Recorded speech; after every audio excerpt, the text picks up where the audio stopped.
Masifnya pembangunan infrastruktur yang dikebut oleh Jokowi akhirnya membuahkan hasil, di mana infrastruktur yang dibangun Jokowi adalah tercepat sepanjang sejarah Indonesia, mengalahkan 6 presiden pendahulu Presiden Jokowi. Dan bahkan kali ini, gara-gara Presiden Jokowi menggenjot infrastruktur, akhirnya Indonesia peringkat ke-9 di Asia Pasifik. Indonesia mengungguli Jepang dan juga bahkan Korea.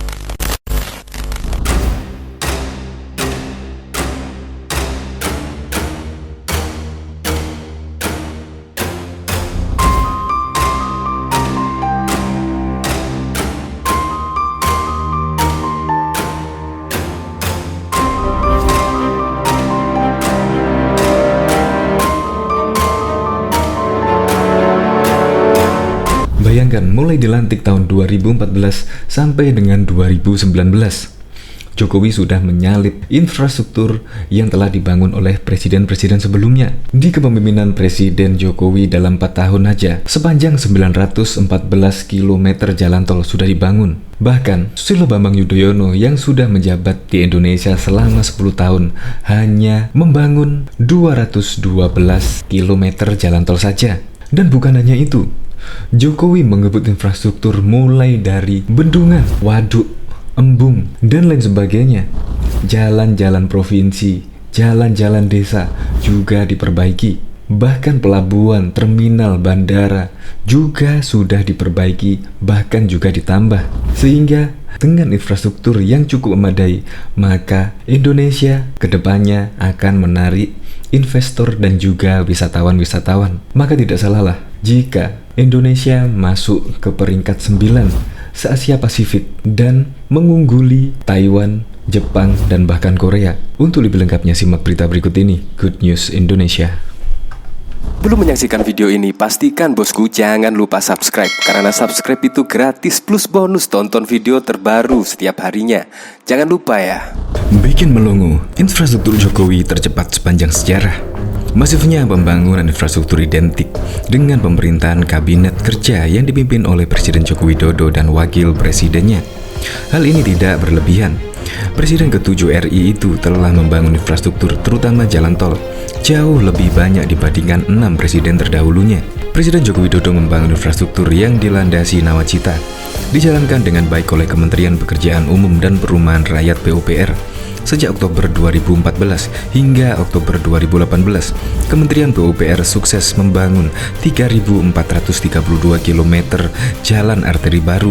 Bila dibentangkan lurus, jalan arteri yang terbangun lebih panjang daripada jarak Sabang Aceh sampai ke Manado, Sulawesi Utara.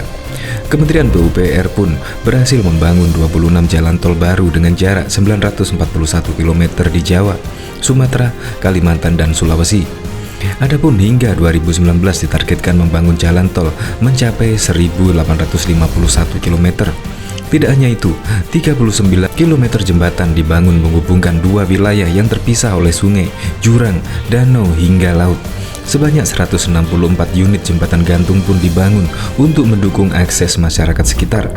Sejumlah proyek jalan dan jalan tol yang sudah dibuka memang bukan murni ide dari Jokowi, tetapi telah dipikirkan, dirancang, dan dicanangkan oleh penguasa terdahulu. Namun, karena tangan dingin Jokowi dan Kementerian PUPR, beberapa proyek tol itu dapat kembali berjalan hingga berhasil dinikmati masyarakat.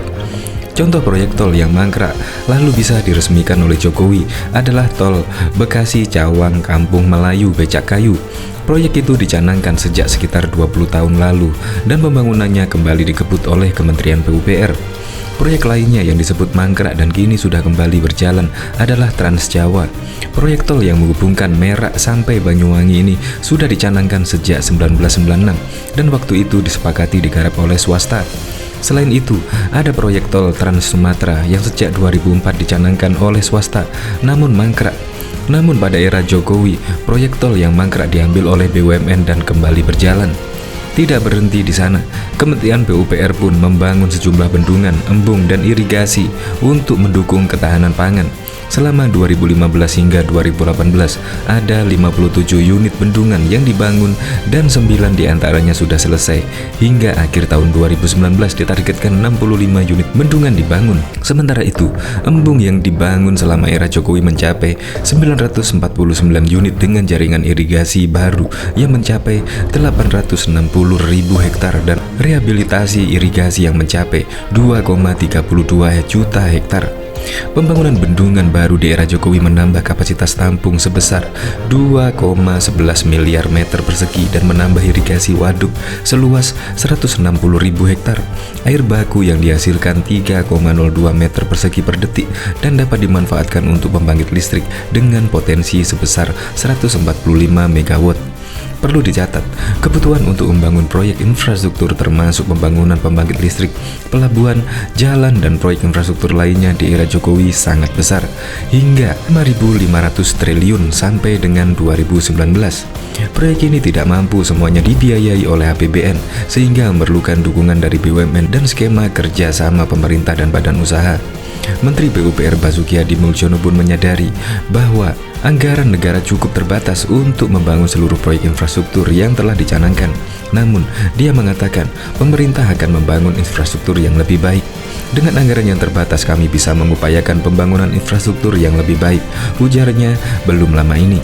Bahkan Indonesia menempati posisi ke-9 di antara negara-negara Asia Pasifik dalam Infrastruktur Risk Reward Index RRI 2021 dengan skor 60,4. Peringkat ini mengungguli negara-negara kategori maju seperti Taiwan, Korea Selatan, dan Jepang yang masing-masing berada di urutan 11, 12, dan 13. Meski mengalahkan 3 negara maju, namun Indonesia masih berada di belakang jiran ASEAN lainnya semacam Singapura nomor 2, Malaysia, Vietnam, bahkan oleh Filipina pun Indonesia terpaut satu level. Sementara dalam skala lebih luas, Indonesia berada di tangga ke-21 di antara 105 negara lainnya di dunia. RRI yang diterbitkan Fitch Solution ini mengukur dan meningkatkan daya tarik suatu negara dalam konteks industri infrastruktur berdasarkan keseimbangan antara risiko dan imbalan reward saat masuk dan beroperasi. Selain itu juga menggabungkan karakteristik khusus industri dengan karakteristik pasar ekonomi, politik, dan operasional yang lebih luas. Kami menimbang masukan ini dalam hal pentingnya bagi pengambilan keputusan investor di industri tertentu, tulis laporan Fitch Solution yang diterima Kompas.com. Iklim regulasi juga menjadi basis perkiraan dan analis Fitch Solution dalam menyusun RRI. Seiring perkembangan regulasi dan perubahan perakiraan, skor indeks memberikan hasil yang sangat dinamis dan berwawasan ke depan. Hasil RRI ini mencakup 105 negara dengan metrik yang terbagi menjadi 2 kategori.